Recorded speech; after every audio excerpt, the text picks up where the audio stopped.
कल ही रात से एक एक समाजवादी कार्यकर्ता तैयार था आंदोलन के लिए।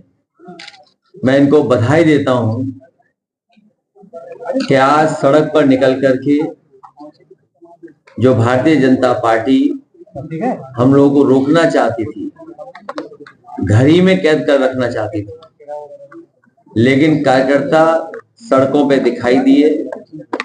और आज त्योहार के दिन होने की वजह से, नवरात्र का त्योहार है, हर घर में आज त्योहार मनाया जाता है। इस संघर्ष को इसी तरह हम लोग जारी रखेंगे।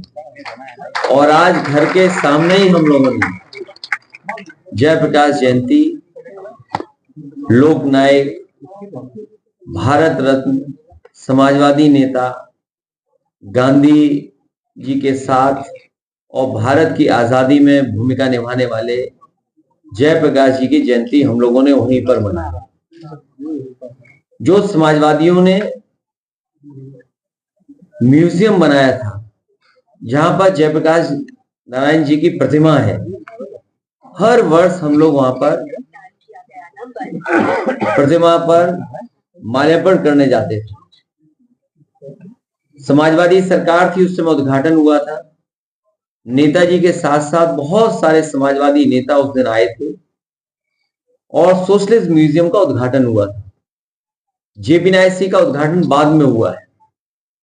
जेपीएनआईसी वो बिल्डिंग है जो वर्ल्ड क्लास स्ट्रक्चर बना हुआ है, जिसके अंदर आज के समय पे जो मॉडर्न चीजें हैं, जिस तरीके से इंडिया हैबिटेट सेंटर बना हुआ है दिल्ली में, बड़े बड़े कल्चरल प्रोग्राम या कॉन्फ्रेंसेस होती हैं और समय समय पर वहां पर कार्यक्रम होते हैं, उससे भी बेहतर लखनऊ में नेताजी ने शिलान्यास किया था और पिछली समाजवादी सरकार में उसको पूरा किया गया।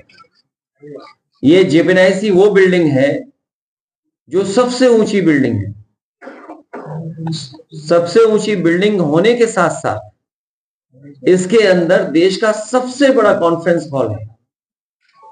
और जो इसका स्ट्रक्चर है, जो कैंटिलीवर है, शायद बिना पिलर के इतना बड़ा कॉन्फ्रेंस हॉल कहीं देश में नहीं होगा जो जेपीएनआईसी के अंदर है। साथ ही साथ 1200 गाड़ियों की पार्किंग है, 200 कमरे हैं, तमाम स्पोर्ट्स की चीजें हो सकती हैं उसके अंदर। लॉन टेनिस का इंडोर प्लेग्राउंड है, world class all weather Olympic size swimming pool है, और इसके साथ साथ इसकी सबसे ऊंची मंजिल पर हेलीपैड भी बना है। ये भारतीय जनता पार्टी कोई भी ऐसी बिल्डिंग नहीं बना पाए जिसमें हेलीपैड हो। समाजवादियों ने लखनऊ में दो ऐसी बिल्डिंग बनाई है जिसमें हेलीपैड है। इमरजेंसी के समय पर या किसी और घटना के समय पर हेलीकॉप्टर उतर सकता है। और उसी जगह पर कैंटिलीवर का 8 मीटर कैंटिलीवर स्विमिंग पूल भी है, क्योंकि इधर बहुत सारे लोग, नए जमाने के लोग कैफे जाते हैं चाय पीने। कैफे का एक नया कल्चर शुरू हुआ है। कम से कम उस टॉप फ्लोर पर कैफे भी रहता। न केवल बिल्डिंग के ऊपर आप बैठ सकते थे, बल्कि पूरे लखनऊ को देख सकते थे और रिवर फ्रंट आपको देखने को मिलती। साथ ही साथ जनेश्वर मिल्स पार्क और लोहिया पार्क देखने को मिलता। लेकिन ये सरकार विनाशकारी है। इनके चेहरे के भाव जो है वो विनाशकारी है। और किसी बड़े जानकार ने मुझे बताया कि बीजेपी के नेताओं के अगर हाथ देखोगे तो उसमें विनाशकारी रेखा दिखाई देगी। तो इनसे लोकतंत्र की उम्मीद नहीं कर सकते। ये लोकतंत्र को खत्म करने वाले लोग हैं। लोकतंत्र की कोई, और जो संविधान में व्यवस्था है उसको नहीं मानने वाले लोग। ये भारतीय जनता पार्टी के लोग जो बहाना ले रहे हैं कि वहां पर आपको बिच्छू दिखाई दे जाते। अगर इन्हें इतनी ही चिंता थी बिच्छू की, तो सफाई क्यों नहीं कराई उन्होंने? इस म्यूजियम का रखरखाव क्यों नहीं किया? इस बिल्डिंग को पूरा क्यों नहीं किया? लेकिन अपने लोगों को उन्हें लाभ पहुंचाना था।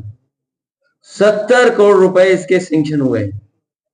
समय समय पर हम लोग अखबार में पढ़ते हैं कि ये बिल्डिंग पूरी की जाएगी। किसी ने पीआईएल भी की, एक वरिष्ठ पत्रकार ने पीआईएल भी की, तो सरकार ने भी एफिडेविट लगाया और सुनने में आ रहा है ये बिल्डिंग वो पूरा करना चाहते हैं। लेकिन इधर ये सुनने में आ रहा है कि ये बिल्डिंग बेचना चाहते हैं। जैसे और इन्होंने बड़ी बड़ी चीजें लखनऊ की बेची हैं। उदाहरण के लिए बहुत सारे यहाँ साथी ये नहीं मानते होंगे कि जो प्लासियो मॉल है वो समाजवादियों का और सरकार का बनाया हुआ है। जो सबसे सुंदर मॉल था, अच्छा मॉल था, दिल्ली में भी ऐसा मॉल नहीं होगा। ये सरकार का मॉल था, सरकार का शॉपिंग कॉम्प्लेक्स था। उसको सरकार बनते ही बीजेपी ने बेच दिया। किसान बाजार था वो बेच दिया, स्टेडियम का नाम बदल दिया। हम समाजवादियों ने जो बिल्डिंगें बनाई, चाहे कैंसर इंस्टीट्यूट हो, किसी समाजवादी नेता के नाम पर नहीं रखा, न प्रतिमा लगाई। लोक भवन में कभी भी किसी की प्रतिमा हम लोगों ने नहीं लगाई, लेकिन लोक भवन में भी इन्होंने प्रतिमा लगा दी है। तो ये तो यही परंपरा जारी करना रखना चाहते हैं कि आज हम आपके महापुरुषों को सम्मान नहीं करने दे रहे, कल आपकी सरकार बन जाए तो आप भी महापुरुषों को सम्मान मत करने दो। तो ऐसे लोग लोकतंत्र को मानने वाले लोग नहीं हैं। और जेपीएनआईसी बिल्डिंग जब कभी समाजवादियों को मौका मिलेगा बनेगी, पूरा किया जाएगा। और ये कब तक लगा के रखेंगे टीन शेड? 1 दिन, 2 दिन, 3 दिन, 1 हफ्ता, 6 महीना, 2 साल बाद तो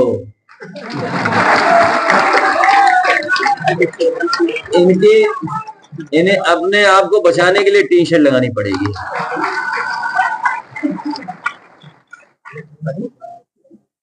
मैं अपने कार्यकर्ताओं को बधाई देता हूं कि नवरात्र के त्योहार की परवाह किए बिना जो लोग थोड़ी बहुत पूजा करके आ गए हैं, लेकिन बहुत सारे लोग पूजा नहीं कर पाए।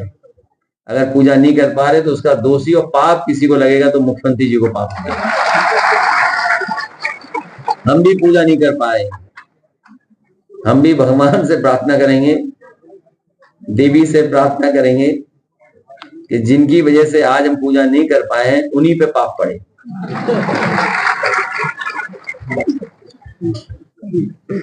आइए वो एक बन के आए, आइए कुछ ये इनको आइए आइए।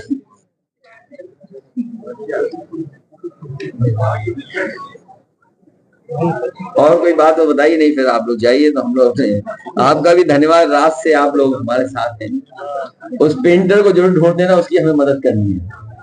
वो गरीब पेंटर जो लिख रहा था कार्य प्रगति पर है। ऐसा क्या है जेपीएनआईसी में तो सरकार छिपा रही है? मुझे भी कुछ समझ में नहीं आ रहा कि जेपीएनआईसी में छिपा क्या रहे हैं। अभी मुझे पता लगा है कि जहां पर जयप्रकाश जी की प्रतिमा है वहां भी पुलिस बैठाई हुई है और गर्मी में बैठाया है, धूप में बैठाया हुआ।